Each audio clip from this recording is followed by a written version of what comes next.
Priatelia, v minulosti sa ľudia dokázali aj sami liečiť, alebo uzdravovať sa navzájom. Dnes sa v našich končinách spoliehame na klasickú západnú medicínu, ktorá je pre naše zdravie síce dôležitá, ale máme v mnohých prípadoch aj inú možnosť.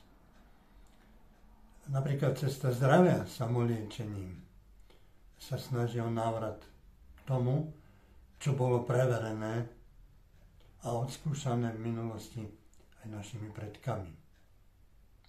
Priatelia, skúste a presvedčte sa, že nie je to len záujem o bylinky a stravu, čo môžeme spraviť pre svoje zdravie na ceste zdravia autoterapiou, teda samoliečením.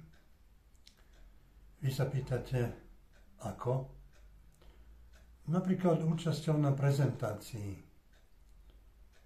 Konzultačné prezentácie sú aj pre malé kolektívy a jednotlivcov úplne bezplatné. Viac sa dozviete na webovskej stránke, ktorá je na konci tohoto krátkeho videa. Priatelia, prajem vám všetkým dobré zdravie a krásne dni.